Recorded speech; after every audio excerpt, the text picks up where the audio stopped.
This is Harish Sharma. We are going to read the poem Rain on the Roof. Rain on the Roof का मतलब होगा छत पर जो बारिश गिरती है उसके बारे में है. When the sky is covered with dark clouds and it starts raining. जब आसमान बादलों से ढक जाता है और बारिश शुरू हो जाती है. Have you ever listened to the patter of the soft rain on the roof? क्या तुमने कभी जो वो बारिश की बूंदें हैं उसकी आवाज़ को सुना है जब वो छत के ऊपर गिरती है. पैटर मीन्स जो बूंदों की आवाज़ है उसके बारे में है. तो क्या उस पैटर को, उस आवाज़ को सुना है तुमने कभी? What thoughts flashed through your mind as you heard this melody of nature? तो क्या विचार तुम्हारे माइंड में फ्लैश होते हैं, तो तुम्हारे माइंड में आते हैं जब तुम इस प्रकृति की मधुरता को सुनते हो. Read the poem to find out what the poet dreamed of while listening to the rain. तो पोएम को पढ़ते हैं और कवि के अंदर क्या ख्याल आते हैं जब वो उस आवाज़ को सुनते हैं. Let's read the poem. First stanza. When the humid shadow hover over all the starry spheres. तो यहाँ पे बता रहे हैं कि जब humid shadow ओवर, हुमिड का मतलब होता है जो नमी से भरा हुआ जो वातावरण है, और ओवर यानी हॉवर. हॉवर का मतलब होता है छा जाना, मंडरा जाना. तो यहाँ पे बताया गया है जब वो बादल मंडरा जाते हैं, over all the starry spheres, जो तारों से भरा हुआ जो आसमान है उसके ऊपर जब वो बादल छा जाते हैं. And the melancholy darkness gently waves in rainy tears. तो मेलनकोली का मतलब होता है जो दुख भरा, जब काले बादल जब छा जाते हैं तो उसको यहाँ पे फीलिंग बताइए कि एक सैडनेस फील होती है.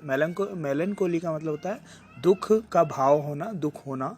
लंबे समय तक वो जब बादल छा जाते हैं तो जेंटली वीप्स इन रेनी टीयर्स, और जब फिर वो बरसने लगते हैं, वो आंसुओं के रूप में जैसे बूंद बूंद करके जब वो बरसने लगते हैं, उस फीलिंग को वहाँ पे बताया है. जेंटली वीप्स इन रेनी टीयर्स, जब वो धीरे से जब वो बारिश के रूप में बरसने लगते हैं. What a bliss to press the pillow of a cottage chamber bed. तो यहाँ पे बताया गया कि ब्लिस का मतलब होता है आनंद या खुशी. तो क्या खुशी और आनंद होती है उस समय में, क्या आनंद उस समय में फील होता है जब वो अपने बेड में, कॉटेज यानी जो वो जो झोंपड़ी है उसमें अपने चैम्बर बेड, जो अपना बेडरूम है जिस पे पलंग है और उस पे जब वो लेटे हुए हैं, बेड में जब लेटे हुए हैं, और पीलो मतलब तकिया, तकिया उनके पास है उस समय में जब वो लेटे हुए हैं. नेक्स्ट लाइन में बताएं एंड लाई, लेटे हुए ना, and lie listening to the patter of the soft rain overhead. लेटे हुए जब उस पेटर को, उस आवाज़ को सुनते हैं, सॉफ्ट रेन ओवरहेड, जो बारिश उनके ऊपर जो आवाज़ आ रही है बारिश की बूंदों की, उसको जब वो सुनते हैं. Next stanza. Every tinkle on the shingle has an echo in the heart. तो प्रत्येक टिंकल जो है, प्रत्येक जो बूंद है वो श्रिंकल यानी जो टाइल्स हैं, जो टाइल्स पे गिरती, छत की जो टाइल्स है उसके ऊपर गिरती हैं, has a echo in the heart, और वो एक साउंड बनाती, इको बनाती है, और वो जो आवाज़ है वो हर बूंद की आवाज़ उनके हृदय तक जाती है. And the thousands dreamy fancies into busy being starts. तो उससे क्या होता है, हजारों जो सपने हैं और फैंसीज यानी जो मन के जो विचार है, मन के अंदर जो विचार आने लगते हैं हजारों, वो उस समय शुरू हो जाते हैं. Next line.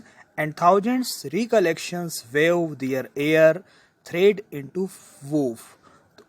हजारों जो है रिकलेक्शंस, जो पुरानी यादें, रिकलेक्शंस यानी पुरानी जो घटनाएं घट चुकी हैं, पुरानी जो यादें वो आने लगती हैं. किस तरह से? Weave their air threads into woof. जिस तरह से जो धागा जो होता है वो बुना जाता है, जब एक कपड़ा बुना जाता है, वो जो एक बुनने की जो प्रोसेस है उसमें ताना बना होता है, एक हॉरिजॉन्टल लाइन होती है, एक वर्टिकल होती है. इस तरह से जो विचार हैं वो आने लगते हैं, और वूफ यानी वो जो धागा बुनने की जो प्रक्रिया है उसके बारे में है. तो इस तरह से वहाँ पे उनके मन में विचार शुरू हो जाते हैं. As I listen to the patter of the rain upon the roof, जब वो उस आवाज़ को, पेटर को जब वो सुनते हैं छत के ऊपर, उस बारिश की आवाज़ को, जब वो पानी की बूंदों की आवाज़ को जब वो सुनते हैं। Next stanza, now in memory comes my mother, अब क्या होता है उनकी याद में, मदर की याद, उनको अब मदर की याद आने लगती है, उनकी जो माँ है उनकी याद उनको आने लगती हैं। As she used in years agone, जैसा कि वो यूज्ड यानी किया करती थी, ईयर्स एगोन है ना सालों पहले, जब वो छोटे थे उस समय जब वो जैसा मदर किया करती थी उनकी याद उनको आने लगती है। To regard the darling dreams, ere she left them till the dawn, तो वो जो प्यारे सपने हैं जब वो उस समय उनको उसके बारे में उनको याद आने लगती है। और वो ईर का मतलब होता है जो एर, इरा से बना है वर्ड, इरा यानी समय, तो जो पुराने समय के लिए यहाँ पे बताया गया, पुराना जो समय है वो।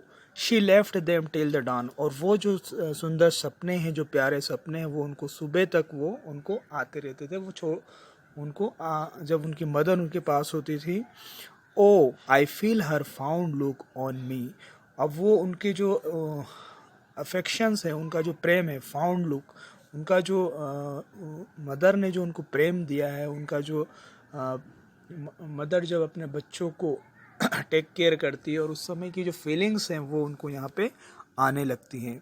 फिर आगे बताते हैं, as I list to this reference, list यानी होता है, ये लेसन से बना है, जब वो सुनते हैं दिस रिफ्रेंस, रिफ्रेंस यानी जो कंटिन्यू जो रिपीटेशन है, वो आवाज़ बार बार जब आती है ऐसे समय में, जब पानी की जो पेटल की आवाज़ जो रिपीट होती है बार बार, जब उसको सुनते हैं तो वो फीलिंग्स, वो यादें उनको आती हैं। Which is played upon the shingles by the patter of the rain, which is played upon the shingles, वो जो टाइल्स के ऊपर जो गिरती हैं, by the patter of the rain, वो पानी की जो बूंदों के द्वारा जो आवाज़ आती है, जब वो उसको सुनते हैं तो ये ख्याल उनके अंदर, ये विचार उनके अंदर आने लगते हैं। बहुत सुंदर पोएम है, इसको लिखा है कॉटेज किनी ने। तो फ्रेंड्स, ये थी पोएम। अगर आपको इसमें कुछ डाउट है, कुछ पूछना है, तो ज़रूर कमेंट बॉक्स में बताइए, पूछिए, I will answer. If you like this translation, and please subscribe my channel. अगर आप कहेंगे तो हम इसके क्वेश्चन आंसर को भी देखेंगे, क्वेश्चन आंसर मैं ज़रूर बनाऊंगा। ओके, अगर आप मुझे कमेंट्स में बताएंगे, I will do. Okay, thank you for listening.